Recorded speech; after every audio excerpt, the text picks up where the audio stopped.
The control room erupted into chaos. Vilari technicians abandoned their posts as the facility shook more violently. The crystal pulsed faster, its glow now bright enough to hurt the eyes. "The weapon will overload in 15 minutes," Dr. Powell announced, checking her scanner. "When it does, it will take half this moon with it." Commander Vextor pointed his weapon at Olivia. "This is a trick. You came to steal our weapon." "Your weapon is killing us all," Olivia replied calmly. "Look around you. Look at your own people." Vextor hesitated, seeing the fear in his technician's eyes. Krillax spoke up. "Commander, the records were right. This was a joint project, a defensive weapon built by humans and Vilari together against a common enemy." Trilcia moved to the ancient control panel. "These symbols here, they're from the old treaty. The activation sequence requires both Vilari and human input." Olivia stepped forward slowly. "We can argue about history later. Right now, we need to shut this down before it explodes." Another violent shake sent everyone stumbling. A support beam crashed down, blocking one of the exits. 9 minutes to critical, Dr. Powell warned. Vextor lowered his weapon slightly. "If you're lying, then we all die anyway." Olivia finished for him. "Let us help." After a moment of silence broken only by the crystal's increasing hum, Vextor nodded. "What do you need?" Olivia turned to her team. "Garcia, Powell, help Krillax with the shutdown sequence. Everyone else, evacuate all Vilari personnel to our shuttle." Krillax's restraints were removed. His fingers flew over the ancient controls. "The system needs a Vilari genetic signature and a human one, plus the correct shutdown code." "Which is?" Garcia asked. "I don't know," Krillax admitted. "It could be in the original treaty text." Dr. Powell connected her data pad to the system. "I'm seeing a repeating pattern in the crystal's energy field. It could be a key." Trilcia grabbed Krillax's arm. "The treaty." The last line of the treaty was 2 peoples, 1 shield. Olivia placed her hand on the scanner while Krillax did the same with another. Powell entered the phrase into her translator and input the result. The crystal's pulsing slowed, but then accelerated again. "It didn't work," Garcia said. 3 minutes, Powell warned. Vextor, who had been watching silently, stepped forward. "You translated it wrong. The ancient Vilari phrase doesn't mean shield. It means future." Powell made the correction and tried again. The crystal dimmed slightly, then flared brighter than ever. "It's going critical," Powell shouted. "We need to get out now." "Go," Olivia ordered. "Everyone to the shuttle." As they ran through the crumbling facility, Krillax made a sudden turn down a different corridor. "Where are you going?" Trilcia called after him. "The auxiliary control room. There's one more thing I can try." Before anyone could stop him, he disappeared down the passage. On the UES Intrepid, Admiral Carter watched the moon with growing concern. "Energy readings are off the charts," an officer reported. "If that weapon detonates..." "Commander Winters, report," Carter ordered over the comm. "Evacuation in progress," came Olivia's voice. "But we're still missing one Vilari. He's trying something in the auxiliary control room." "You have 1 minute to clear the facility," Carter warned. "After that, I'm ordering the Intrepid to target and destroy the weapon from orbit."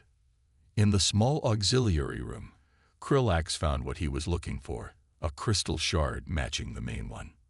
He placed his hand on it and spoke the words from the oldest text he had found. "From stars we came, to stars return." The crystal shard glowed blue, then shattered to dust. Throughout the facility, the dangerous red pulse of the main crystal shifted to a calm blue glow, then faded entirely. As the rumbling stopped, Krillax collapsed to the floor, his energy spent. Moments later, Olivia and Trilcia found him. "It worked," he whispered. "The failsafe. It was in the oldest text." Olivia helped him up. "You just saved everyone on this moon, maybe both our species." "Not me," Krillax said, leaning on them for support as they walked toward the exit. Us, together, just like our ancestors were meant to be. As they emerged from the facility, they saw the human shuttle waiting. Beyond it, in the sky above, the human fleet and Vailari ships now orbited side by side, not in battle formation, but in the pattern of escorts. Look, Trilcia said with wonder. The High Council must have ordered our ships to stand down. Krillax smiled weakly. They are not myths anymore. They are our future. The shuttle carrying Krillax and Trilcia landed at the deep mountain facility. Guards pushed them roughly onto the barren surface of the moon. The facility entrance loomed before them, a massive metal door cut into the gray rock. Move, ordered the guard captain, prodding Krillax with his shock baton. Inside, the ancient facility hummed with power. Lights flickered along corridors that hadn't seen use in centuries. Vailari technicians rushed about, trying to understand controls built by their ancestors. Commander Vextor stood at the center of the main chamber, where a massive crystal pulsed with red energy. The prisoners, announced the guard captain. Vextor turned, his eyes gleaming. Perfect timing. The weapon requires a final activation code from the ancient texts. Since you're such experts on our history, you'll help us find it. We won't help you start a war, Trilcia said firmly. Vextor laughed. The war began when humans entered our space. Whether you help or not is irrelevant. We'll find the code eventually. But your cooperation could save time and lives. Krillax studied the crystal. This technology isn't Vailari, he said suddenly. These symbols, they're human writing. Vextor's face darkened. Lies. This is our ancestral weapon. No, Krillax insisted, moving closer despite his restraints. This was a joint project. Look at the control panel. Half the symbols are Vailari, half are human. This wasn't a weapon against humans. It was a weapon they helped us build. Commander Olivia Winters led her team of 6 through the tunnel they had cut into the moon's surface. The humans moved silently in their powered armor suits, breathing recycled air. Life signs ahead, whispered Lieutenant Garcia, checking his scanner. 27 Vailari. 2 are separated from the others. Might be our allies. Olivia nodded. Remember, non-lethal force only. We're here to prevent a war, not start one. They reached a maintenance shaft that connected to the main facility. Dr. Powell, what can you tell us about this weapon? Dr. Powell studied her datapad. Based on the energy readings, it's similar to early Earth particle beam technology, but far more powerful. If it's been dormant for thousands of years, activating it could be unstable. In other words, they might blow themselves up before they can shoot at us, Garcia suggested. That's not necessarily better, Olivia replied. We need to shut it down safely.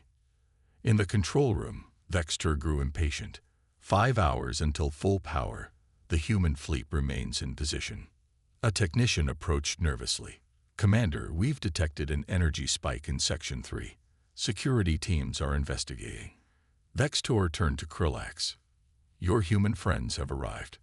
How predictable. He pressed a button on his wrist device. All security teams, intruders in the facility. Shoot to kill. Trilcia caught Krillax's eye. They needed to act now. When the guard beside her looked away, she slammed her body into him, knocking him off balance. Krillax took advantage of the distraction to headbutt the guard holding him. Alarms blared. Vextor drew his weapon. Stop them, he shouted as Krillax and Trilcia ran toward the central crystal. Krillax reached the control panel first. His hands, still bound, moved across the ancient controls. What are you doing? Trilcia asked, using her body to shield him. The crystal is unstable, he explained quickly. I can trigger a controlled shutdown, but it will take time. A blast of energy struck the wall beside them. Vextor advanced, weapon raised. Step away from the controls, he ordered. A different kind of alarm sounded. One of the technicians looked up in panic. Commander, energy fluctuations in the main crystal. It's becoming unstable. Fix it, Vextor demanded, still focused on the prisoners. We can't. The system is rejecting our commands. The crystal's red glow intensified, pulsing faster. The facility began to shake. What have you done? Vextor asked, turning to Krillax. Before he could answer, the far wall exploded inward. Through the dust and debris stepped 6 figures in sleek armor, weapons ready. Olivia Winters removed her helmet, facing Vextor directly. This facility is compromised. We need to evacuate now, or nobody leaves this moon alive. Krillax and Trilcia stood before the High Council, their wrists bound with energy restraints. The chamber was tense, with council members whispering among themselves. Above them, on massive screens, the human fleet hung in space like stars that had decided to form patterns. Speak, Elder Jaxalon commanded. Tell us what you discovered in the ancient archives. Krillax stepped forward. The texts we have been taught as truth were altered over time. The oldest documents show that humans and Villari were allies, not enemies. He nodded to Trilcia, who continued. 3,000 years ago, a great plague swept through our system. Our ancestors had no cure. It was the humans who came to our aid, bringing medicine and helping evacuate our worst-hit colonies. Lies. Commander Vextor spat from his position near the wall. If they were such great allies, why did they leave? Why do our most sacred texts warn against them? Krillax answered calmly. According to the oldest records, they left because they were asked to leave. A religious movement gained power after the plague, teaching that outside influence had angered the ancestors. The humans respected our wishes and withdrew. Murmurs spread through the chamber. And the warnings in our texts? Asked another council member. Added later, Trilcia explained. Each generation made the humans more monstrous, until they became the demons of our modern myths. Elder Jaxalon leaned forward. You have proof of these claims. In the Forbidden Archives, Krillax confirmed. Section 12, Vault 7. Record sealed by order of High Priest Vertax, dated 8 generations after the plague. The council grew quiet as they considered this. Perhaps, Elder Jaxalon said slowly, we should speak with these humans, learn their intentions directly. Vextor stepped into the center of the chamber. While you debate, I have taken action to protect our people. He activated a holographic display. This is the Deep Mountain facility on our 4th moon. Built during the time of the first human contact, it houses our greatest weapon. The display showed a massive cannon emerging from beneath the surface of the barren moon. You activated an ancient weapon without council approval, Jaxalon demanded. I am protecting us from extinction, Vextor replied calmly. The weapon is powering up now.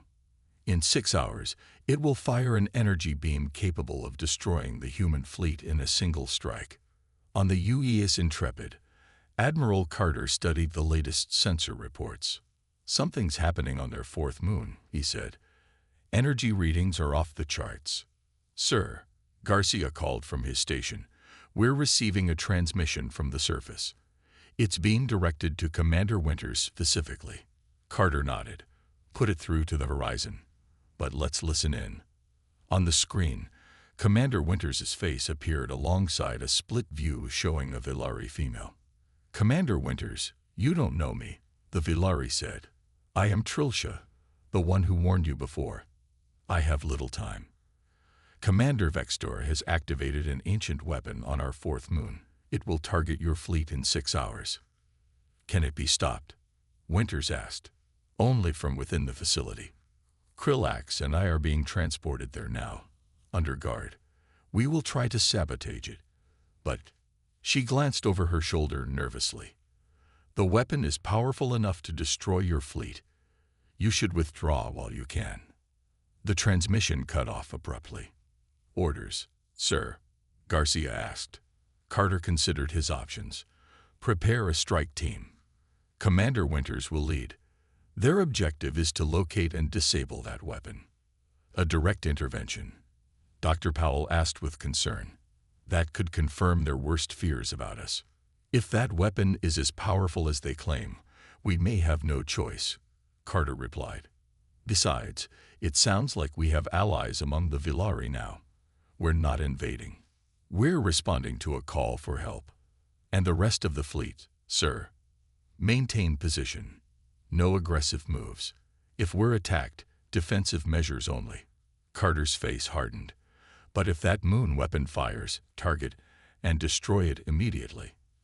As the officers rushed to carry out his orders, Carter gazed at the Villari homeworld on the main screen.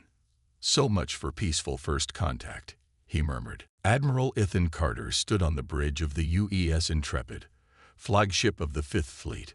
Surrounding him were 27 warships of various classes, each a masterpiece of human engineering. He had hoped not to need them. Report from the horizon received, sir, Lieutenant Garcia said, temporarily transferred to the flagship. Commander Winters confirms the Villari fired upon her vessel. Carter nodded grimly. Casualties? None, sir. Shields absorbed everything. The Villari weapons are at least 2 generations behind our technology. And Commander Winters' response. She withdrew as ordered, sir. No return fire. Carter turned to Dr. Powell. Your assessment. This confirms our worst fears, she replied. Their society is divided. Some want peace, others are driven by ancient fears. The warning from that council member suggests there are Villari willing to communicate, but they're not in control. Carter made his decision. Move the fleet into position at the edge of their system. Visible approach, no stealth. I want them to see us coming. All ships, sir, Garcia asked, surprised. All ships, Carter confirmed. Sometimes, the only way to avoid a war is to show you're prepared to win one. In the detention center beneath the Villari capital, Krillax paced his small cell. Across the corridor, Trilcia sat quietly in her own cell. They'll execute us for treason, she said softly. If Vextor has his way, Krillax agreed, but the full council must vote on our punishment. We still have allies. A guard appeared, sliding food trays under their doors. As he passed Krillax's cell, he whispered, Elder Jetna sends a message. Look to the skies. Krillax rushed to the small window in his cell. It offered a narrow view of the night sky. At first he saw nothing unusual, just stars. Then he noticed. Some of the stars were moving, dozens of them, in formation. Trilcia, he called across the corridor. They're coming. In the council tower, alarms blared. The emergency session of the High Council was interrupted as a junior officer burst in. Forgive me, counselors, but you must see this. The main display activated, showing a real-time image of space beyond their planet. Ships were appearing, one after another. Not small scouts like before, but massive vessels with sleek lines and glowing blue engines. How many? Asked a counselor, voice trembling. 28 ships detected so far, the officer replied. The largest is 5 times the size of our biggest cruiser. Commander Vextor stepped forward. We must launch everything we have. Every ship, every weapon. Elder Council member Jaxalon raised a hand. To what end, Commander? You fired upon their scout ship, and they did not even bother to shoot back. Now they bring a fleet that could darken our skies. If they wanted war, would they approach so openly? Would they give us time to see them coming? The display flickered, and a new face appeared. An older human male with short gray hair and a uniform adorned with more symbols than the female commander had worn. People of Villari, he said, his voice deep and clear. I am Admiral Ethan Carter of the United Earth Fleet. We come seeking peaceful contact with your civilization.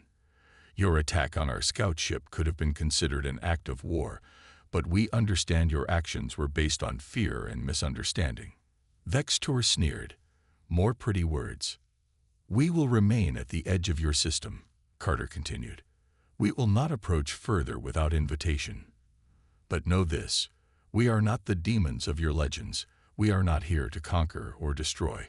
We are here to renew an ancient friendship. The council chamber fell silent as the transmission ended. They could destroy us, one counselor whispered. Yet they wait at our doorstep, asking to talk, another replied. Vextor's scales darkened with rage. This is exactly how the ancient texts describe them. They appear reasonable while positioning for attack. Perhaps, said Elder Jaxalon, it is time we reviewed these ancient texts more carefully. Bring the prisoners Krillax and Trilsha to the chamber. I wish to hear more about their research. Vextor's eyes narrowed. While you waste time with talk, I will prepare our defenses. The humans may have many ships, but we have something they do not know about. Something from the time when they last threatened our world. Commander Vextor stood before the assembled captains of the Villari defense fleet. His scales were dark gray with age and experience, his voice deep and commanding. The enemy is here, he said, pointing to a display showing the position of the human ship. One vessel for now, but our sensors detect unusual energy patterns suggesting more may be hidden. Are we certain they're hostile? Asked Captain Lundar, the youngest of the group. Vextor's eyes narrowed. The ancient texts are clear. Humans bring death. They are cunning. This single ship is a scout, testing our defenses. What do we know of their capabilities? Another captain asked. Their ship appeared suddenly, suggesting advanced stealth technology. Their power readings are off our charts, but they are still just one ship, and we are many. The war room door slid open. Trilsha entered with Krillax close behind. This meeting is closed to civilians, Vextor growled. I speak with the authority of the Science Council. Trilsha replied calmly. And I bring evidence you must consider before attacking the humans. The decision is made, Vextor said, turning away. Krillax stepped forward. Commander, the texts you cite have been altered. Humans were once our allies, not our enemies. Vextor spun around. Blasphemy. These myths kept our people safe for generations. They weren't myths, Krillax insisted. And they weren't warnings. They were memories, twisted over time. Enough, Vextor shouted. Guards, remove them. As guards moved to escort Trilsha and Krillax out, a lieutenant burst into the room. Commander, the human ship is transmitting again. They're requesting direct communication with our leadership. On the bridge of the U.S. horizon, Olivia Winters waited patiently. The Villari fleet had been gathering for hours, 16 ships now in formation. They're still not responding to our hails, Garcia reported. Keep trying, Olivia ordered. All frequencies, all languages. They must understand we mean no harm. Commander, Dr. Powell called from her station.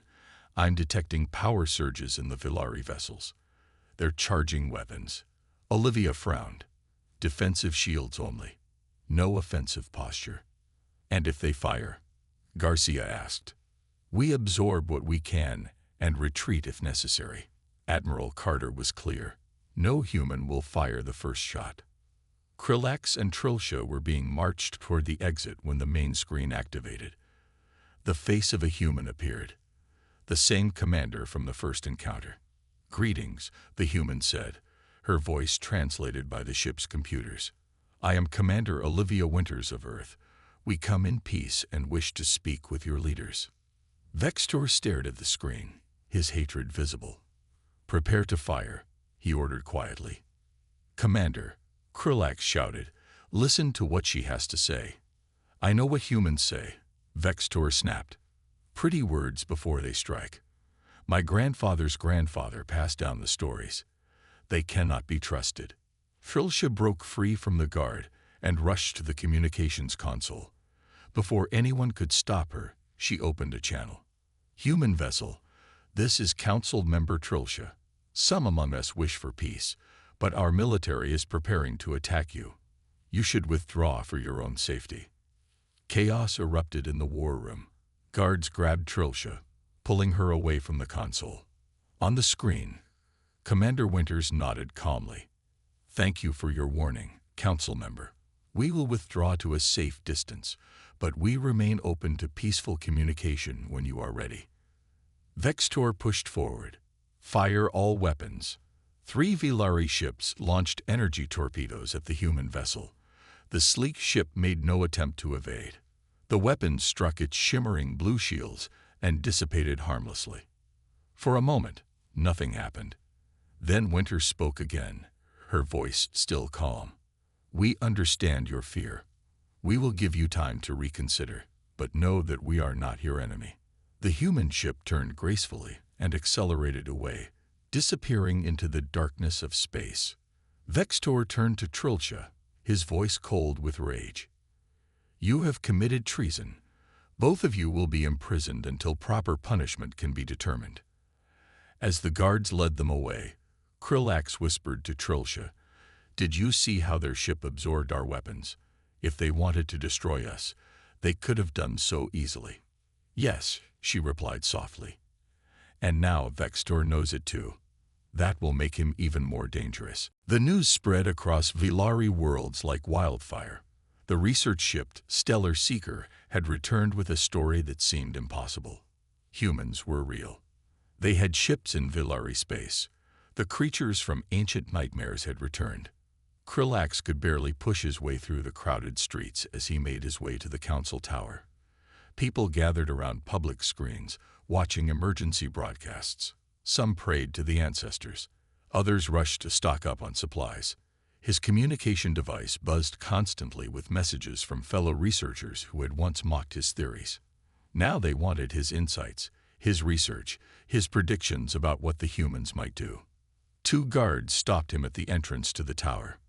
"Council member Trilcia sent for me," Krillax explained, showing them the official summons. The guards exchanged looks but let him pass.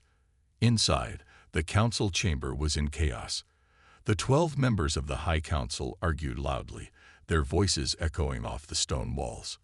"We must prepare our defenses," shouted one.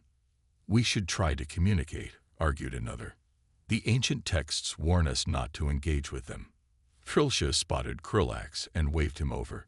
She was the youngest council member, her scales still bright blue with youth. "The expert has arrived," she announced. The room fell silent as every eye turned to Krillax.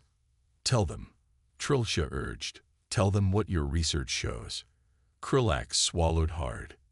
"The ancient texts describe humans as dangerous, but also as potential allies.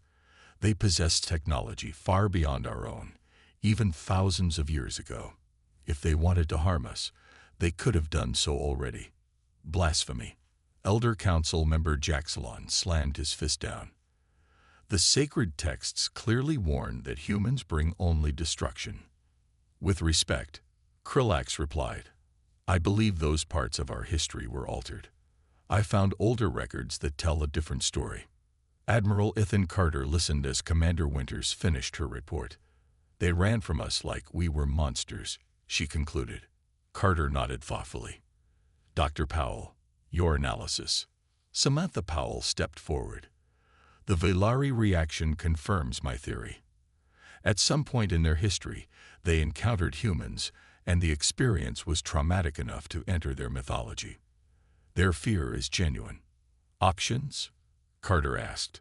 Lieutenant Garcia spoke up. "We could withdraw, give them time to process our existence.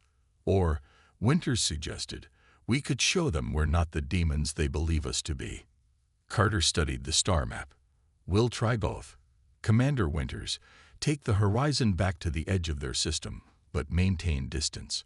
I'll bring the 5th Fleet to your position, but we'll stay outside their detection range." "A show of force, sir?" Winters asked with concern. "A show of readiness," Carter corrected. "And a demonstration of restraint. We won't enter their space uninvited, but if they decide to attack, we'll be prepared." In a secure chamber deep beneath the council tower, Krillax and Trilcia examined the oldest texts in the Vilari archives. "Look here," Krillax pointed to a faded section. "This passage doesn't say humans destroy the ancient city of Vilturax. It says they helped evacuate it before a natural disaster." Trilcia's eyes widened. "But that contradicts everything we've been taught." "Exactly. And there's more." He showed her another document. "This appears to be a treaty between humans and Vilari, signed over 3,000 years ago. Their research was interrupted by the chamber door sliding open. Elder Jetna entered, his expression grim. "The council has voted," he announced. "They've declared a state of emergency and authorized military action. Commander Vextor is preparing a strike force to attack the human vessel."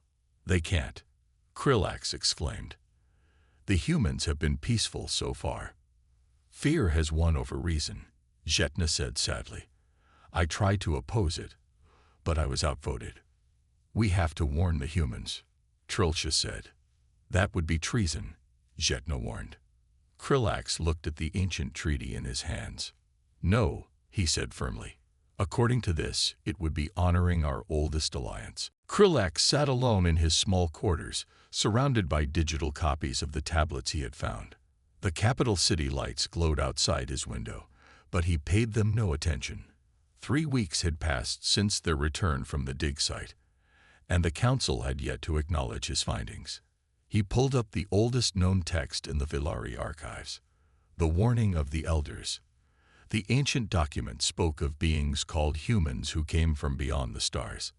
They walked on 2 legs, had only 2 arms, and possessed technology that seemed like magic. According to the text, these humans had brought both great knowledge and terrible destruction. His communication device chimed. It was a message from the Science Council. Request denied. Funding for further exploration of Site-37 has been declined. Please focus on approved research areas. Krillax slammed his fist on the desk. They were ignoring evidence that could change their understanding of history. His device chimed again. This time, it was a private message from Trilcia, a junior member of the council he had met at a research conference. "Meet me at the old archives. Midnight. Bring your findings." Commander Olivia Winters stood on the bridge of the U.S. horizon, watching the stars streak by as they traveled at sublight speed. They were close to Villari space now, close enough that stealth was essential. "Lieutenant Garcia, status report," she said. Alan Garcia looked up from his console. "All systems nominal, Commander. We're maintaining stealth protocols. No indication the Villari have detected us." "Good. Dr. Powell, what can you tell me about these energy readings we've been tracking?"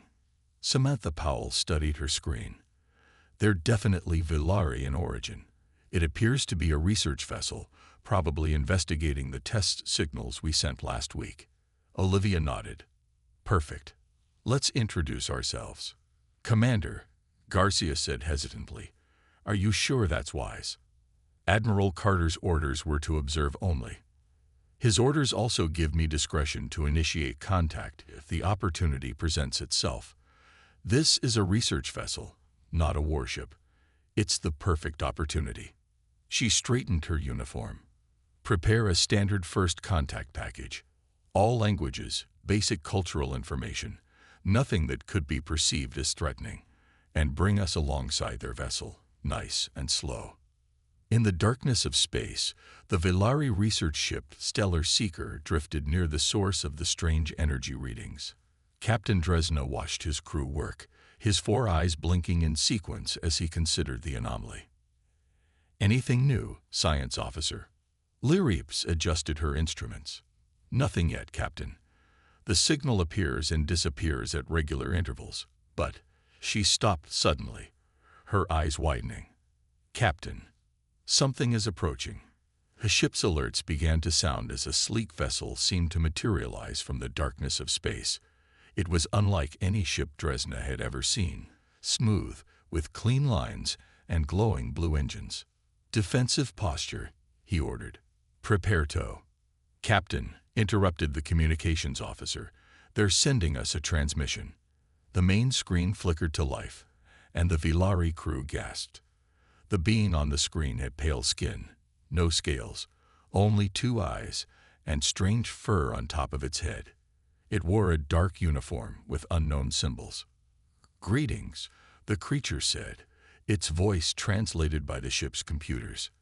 "I am Commander Olivia Winters of the United Earth Scout Ship Horizon. We come in peace and wish to establish friendly contact with the Villari people." Dresna felt his blood run cold. The myths were true. The demons from the ancient texts had returned. "It can't be," whispered Lyrips. Humans are just stories. Cut transmission. Dresna ordered.